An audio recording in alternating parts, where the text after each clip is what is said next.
नमस्ते, मैं प्रियंका शर्मा आज आपके समक्ष रचना के आधार पर वाक्य के भेद को लेकर उपस्थित हूँ। रचना के आधार पर वाक्य के कितने भेद होते हैं? 3। सरल वाक्य, संयुक्त वाक्य और मिश्र वाक्य। तो आज हम यहाँ पर रचना के आधार पर वाक्य के इन 3 भेदों के बारे में जानेंगे। तो सबसे पहले हम सरल वाक्य के बारे में पढ़ेंगे। सरल अर्थात साधारण वाक्य, जिस वाक्य में क्या होता है, एक ही मुख्य क्रिया हो। जैसे बच्चे लिख रहे हैं, लड़के खेल रहे हैं। तो लिख रहे हैं क्या है, लिखना, खेलना, ये क्या है, एक ही मुख्य क्रिया बताई गई है। तो ये सरल वाक्य है। तो साधारण वाक्य या सरल वाक्य हम उसे कहते हैं जिसमें एक ही मुख्य क्रिया और एक कर्ता हो। जैसे कि हम उसमें यह भी कह सकते हैं कि जिसमें एक ही उद्देश्य और एक विधेय हो।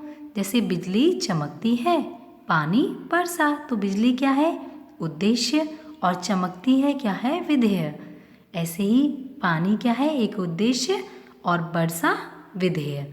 तो यहाँ पर एक एक उद्देश्य अर्थात कर्ता और विधेय अर्थात क्रिया दी गई है। तो ये क्या है, साधारण और सरल वाक्य। तो देखिए सरल वाक्य के अन्य उदाहरण देखते हैं हम। वर्षा हो रही है, तो वर्षा क्या हो गया, उद्देश्य, और हो रही है क्या है, विधेय। ऐसे ही मोहन पतंग उड़ा रहा है, तो मोहन क्या हो गया, उद्देश्य, और पतंग उड़ा रहा है, विधेय।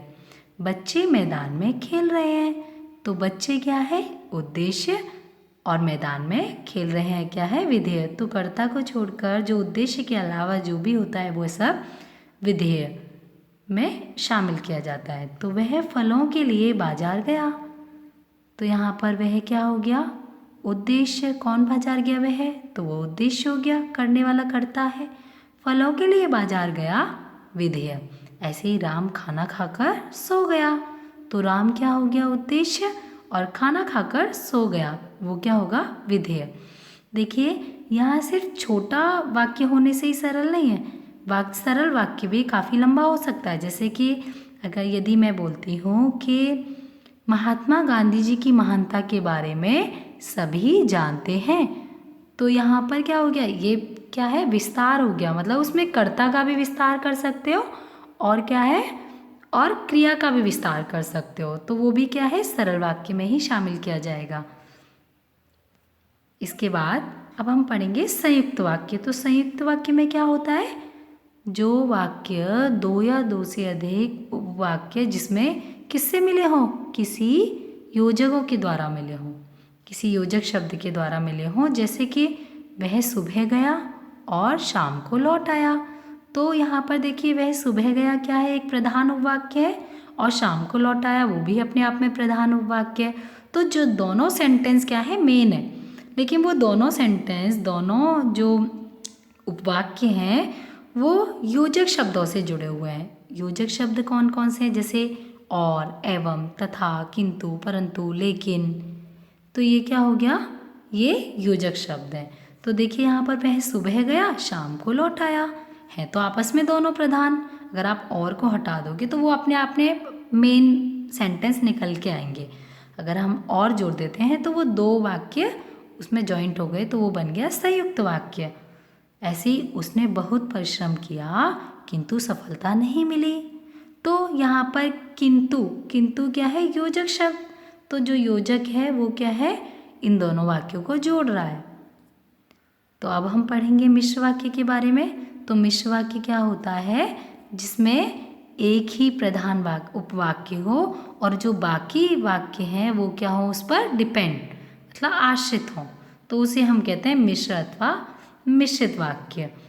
तो देखिए यहाँ पर जिस वाक्य में मुख्य उद्देश्य है और मुख्य विधेय के अलावा एक या अधिक समापिका क्रियाएं भी हों, तो वो क्या कहलाएगा, मिश्रित वाक्य। अब ये वाक्य हम क्या कह सकते हैं, सिंपल रूप में अगर हम कहना चाहें तो वो है एक प्रधान मतलब मेन उपवाक्य और बाकी उस पर डिपेंडेंट, आश्रित यानी गौण उपवाक्य हों। अब ये किससे जुड़े होते हैं, कि, जो, क्योंकि, जितना, उतना, जैसा, वैसा, जब, तब, जहाँ, इधर, उधर, ये सब जो भी इस तरह से जो शब्द आ रहे हैं इन शब्दों से जुड़े होते हैं। तो देखिए इन योजकों से जुड़े होंगे, जैसे कि अभी तो हम देखेंगे मेरा दृढ़ विश्वास है कि भारत जीतेगा। जैसे अब यहाँ पर मेरा दृढ़ विश्वास है, ये क्या है, प्रधान उपवाक्य है और इस पर डिपेंड क्या है, हमें की के बाद पता चल रहा है ना कि कुछ है आगे, तो कि भारत जीतेगा, तो वो क्या हो गया, उस पर डिपेंड हो गया। तो यहाँ पर क्या है, एक प्रधान हो गया और दूसरा आश्रित हो गया उस पर। ऐसे ही सफल वही होता है जो परिश्रम करता है। तो देखिए सफल वही होता है, मतलब ये क्या है, प्रधान है, और जो परिश्रम करता है वो क्या हो गया, गौण, अर्थात उस पर आश्रित हो गया। तो ये है मिश्र वाक्य। इसके बाद अब हम देखेंगे रचना के आधार पर सरल वाक्य का रूपांतरण।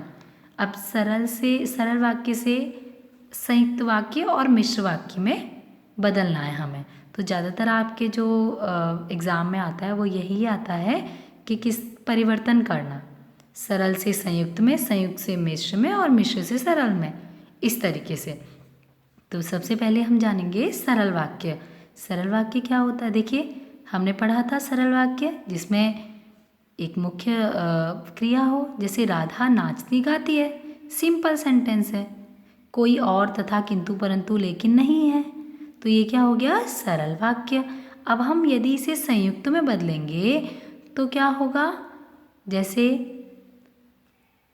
संयुक्त में बोलेंगे तो हम बोलेंगे राधा नाचती और गाती है। अब वो दो काम कर रही है, नाचती है और गाती है, तो राधा नाचती और गाती है। अगर हम यदि इसे मिश्र में बदलेंगे तो हम क्या बोलेंगे, जो नाचती गाती है वह राधा है। तो यहाँ जो से हमने उसे डिपेंड कर दिया ना, आश्रित कर दिया।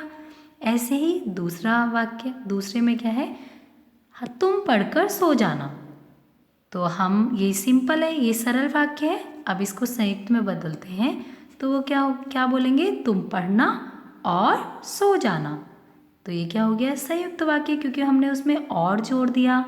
ऐसे ही मिश्र वाक्य में बदलना है, तो मिश्र वाक्य में कैसे बोलोगे, जब तुम पढ़ लोगे तब तुम सो जाना, तो यहाँ पर जब लगाकर हमने उसको आश्रित कर दिया। ऐसे ही अंकित की कलम छूटकर गिर गई, तो संयुक्त में क्या बोलोगे, अंकित की कलम छूटी और गिर गई, तो वो क्या हो गया, संयुक्त वाक्य। अब यदि जब आप इसे मिश्र में बदलोगे तो क्या बोलोगे, जो कलम अंकित से छूटी वह गिर गई, तो वहाँ वह गिर गई तो प्रधान है, लेकिन जो कलम अंकित से छूटी वो डिपेंड हो गई, क्योंकि जो जैसा ये सब क्या होते हैं, ये डिपेंड मतलब आश्रय को दिखा रहे हैं कि एक वाक्य दूसरे पर आश्रित है। तो देखिए अब हम रचना के आधार पर संयुक्त वाक्य का रूपांतरण करेंगे। अब संयुक्त वाक्य से सरल वाक्य में, तो संयुक्त वाक्य क्या है, सभी लिख चुके हैं लेकिन सजिता अभी लिख रही है, अभी तक, तो अभी तक लिख रही है, तो यहाँ पर क्या है, सरल वाक्य में कैसे बदलोगे इसे, सभी के लिख चुकने पर भी सजिता लिख रही है, तो ये क्या हो गया, सरल वाक्य। ओके, इसके बाद अब हम संयुक्त वाक्य है, निधि रात भर पढ़ती है ताकि परीक्षा देने की तैयारी कर सके, तो आप कैसे बोलोगे इसको संयुक्त में, निधि रात भर पढ़कर परीक्षा देने की तैयारी करती है, तो मतलब हमने यहाँ संयुक्त है और उसको हमने क्या कर दिया, उसको सरल में बदल दिया। देखिए और सरल वाक्य का हम और भी उदाहरण देख सकते हैं, जैसे बादल घिरते ही मोर नाचने लगे। अब हम इसको संयुक्त में बदलेंगे तो क्या बोलेंगे, बादल घिरे और मोर नाचने लगे। और यदि आप इसे मिश्र में बदलोगे तो कैसे बोलोगे, जैसे ही बादल घिरे मोर नाचने लगे। ऐसे ही अब सरल वाक्य है, राम प्रथम आते ही खेलने लगा, तो क्या बोलेंगे, राम प्रथम आया और खेलने लगा, तो वो क्या हो गया, यहाँ पर संयुक्त वाक्य हो गया। अगर आप इसको मिश्र में बोलोगे तो वही कि जैसे ही राम प्रथम आया खेलने लगा, जब राम प्रथम आया तो वह खेलने लगा, तो इस तरीके से भी बोल सकते हैं आप। अब देखिए सरल वाक्य, सूरज के निकलते ही फूल खिल उठे, तो कैसे बोलोगे, सूरज निकला और फूल खिल उठे, तो वो हो गया संयुक्त वाक्य। अब देखिए संयुक्त वाक्य से आपको सरल में बदलना है। तो अभिलाषा ने रोना शुरू किया और बेहोश हो गई। तो यहाँ पर सरल वाक्य में कैसे बदलोगे? अभिलाषा रोना शुरू करते ही बेहोश हो गई, या फिर अभिलाषा रोते ही बेहोश हो गई। वो क्या हो गया? सरल वाक्य। ऐसे ही यहाँ पर संयुक्त वाक्य दिया हुआ है, एलिन फेसबुक का उपयोग करती है या व्हाट्सएप का उपयोग करती है। तो देखिए अब यहाँ पर दो जगह है उपयोग करती है, तो हम उसको एक ही जगह यूज़ करेंगे। जैसे एलिन फेसबुक या व्हाट्सएप का उपयोग करती है, तो वो क्या बन गया? सरल उपवाक्य। इस तरीके से मतलब दो जगह उपयोग न कहकर हमने बस बोल दिया कि उपयोग मतलब वो एलिन फेसबुक या व्हाट्सएप का उपयोग करती है, सरल में बदलने के लिए। ऐसे ही संयुक्त में श्रेयसी बीमार थी अतः स्कूल नहीं आई। तो क्या बोलोगे? श्रेयसी बीमार होने के कारण स्कूल नहीं आई। अब देखिए रचना के आधार पर मिश्र वाक्य का रूपांतरण। तो मिश्र वाक्य से हमें सरल में बदलना है। अभी तक हमने संयुक्त से सरल में बदला, अब हम मिश्र से सरल में बदलेंगे। जब भी मैं विकास के घर गया मेरा आदर सत्कार हुआ। तो क्या बोलोगे आप? विकास के घर जाने पर मेरा आदर सत्कार हुआ। ऐसे ही यहाँ पर दूसरा मिश्र वाक्य दे रखा है, विशाल ने जो मोबाइल खरीदा वह नया है।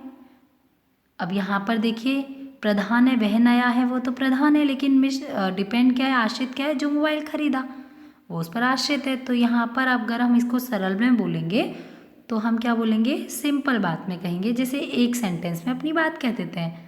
जैसे विशाल ने एक नया मोबाइल खरीदा, विशाल ने नया मोबाइल खरीदा है, बस। इसी तरीके से थर्ड वाले में क्या बताया? शिक्षक ने कहा कि सबको अपना गृह कार्य स्वयं करना है। तो इसको सरल वाक्य में कैसे बदलेंगे? हम बोलेंगे शिक्षक ने सबको अपना गृह कार्य स्वयं करने को कहा है। तो वो क्या हो गया? एक ही सेंटेंस में हो गया। वहाँ जहाँ हमने लिख रखा है कि शिक्षक ने कहा, ये तो प्रधान है अपने आप में, लेकिन की के बाद जो है वो क्या है? आश्रित। तो यहाँ पर हम उसे एक ही सेंटेंस में बोलेंगे, मतलब कहा एंड में बोल देंगे कि शिक्षक ने सबको अपना गृह कार्य स्वयं करने को कहा है। तो वो क्या हो गया? सरल वाक्य। ऐसे ही यहाँ पर दे रखा है फोर्थ वाले में कि जैसे ही हम बस से उतरे रिक्शा वाले दौड़ पड़े। तो सरल वाक्य में कैसे बोलोगे? हमारी बस से उतरते ही रिक्शा वाले दौड़ पड़े। ये क्या हो गया? सरल वाक्य। तो अगर आप इसी को ही जब आप संयुक्त में बदलोगे तो कैसे बदलोगे? जैसे जब भी मैं विकास के घर गया मेरा आदर सत्कार हुआ। अब यहाँ तो हमने अभी सरल में पढ़ा था कि विकास के घर जाने पर मेरा आदर सत्कार हुआ, वो तो सरल में था। लेकिन संयुक्त में कैसे बोलोगे? आप बोलोगे विकास के घर मेरा आदर भी हुआ और सत्कार भी, इस तरीके से। अब मिश्र वाक्य में देखिए, मिश्र वाक्य है विशाल ने जो मोबाइल खरीदा है वह नया है। तो संयुक्त वाक्य में हम बोलेंगे विशाल ने एक मोबाइल खरीदा है और वह नया है। अब तीसरे वाले में शिक्षक ने कहा कि सबको अपना गृह कार्य स्वयं करना है। तो हमने अभी तक यहाँ पर क्या पढ़ा था? सरल वाक्य कि शिक्षक ने सबको अपना गृह कार्य स्वयं करने को कहा है, वो तो सरल था। अब संयुक्त में जब हम बदल रहे हैं तो हम उसको बोलेंगे शिक्षक ने गृह कार्य करने को कहा है, और कैसे कहा है? और स्वयं करने को कहा है। तो वो हो जाएगा मिश्र वाक्य, संयुक्त वाक्य, क्योंकि उसमें और जोड़ दिया और दोनों ही प्रधान है कि शिक्षक ने गृह कार्य करने को कहा है और स्वयं करने को कहा है। तो इस तरीके से दोनों उपवाक्य क्या हो गए? प्रधान उपवाक्य। फोर्थ में जैसे ही हम बस से उतरे रिक्शा वाले दौड़ पड़े। तो संयुक्त वाक्य क्या होगा? हम बस से उतरे और रिक्शा वाले दौड़ पड़े, इस तरीके से। Thank you students. यहीं पर ये समाप्त होता है। Thank you.